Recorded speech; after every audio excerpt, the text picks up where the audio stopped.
عقیده ختم نبوت دا د ایمان سره تعلق لري. دا عامه خبره نه ده د مارونو ګورې. بعضې مسلې دی چې په هغې کې د علماو اختلافات وي.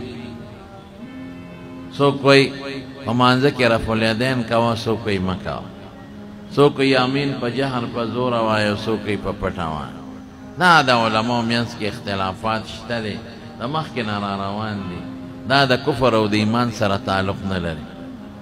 لیکن دا خبره چې د رسول الله مبارک په ټولو پیغمبرانو او رسولانو کې اخیری پیغمبر دی، دې کې هېڅ اختلاف نشته.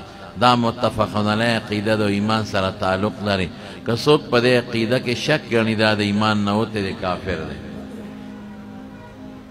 زموږ علما لیکي که چا د چا نه تپوس وکړه چېرې دا پیغمبر نه پس بل پیغمبر به راځي که به نه راځي، وی د دم شک دی په دې عقیده کې، دا موی مسلمان نه دی او کافر دی.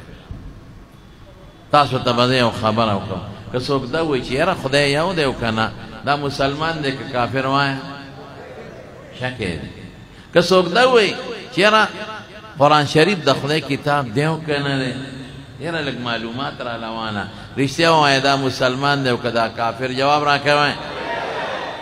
او که څوک دا وایي چې حضور پاک مبارک دنیا ته په حیث د پیغمبرۍ راغلی دی او که نه، دا به مسلمان یې که کافر وایي.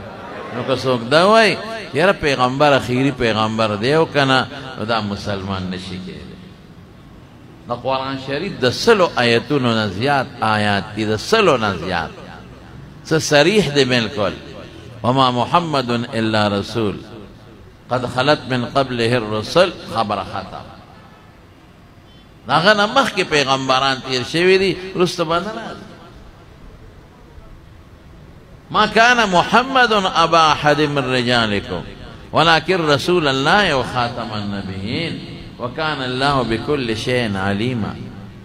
یا ما چې کوم آیت اليوم اکملت لكم دینکم، دا د عرفات کې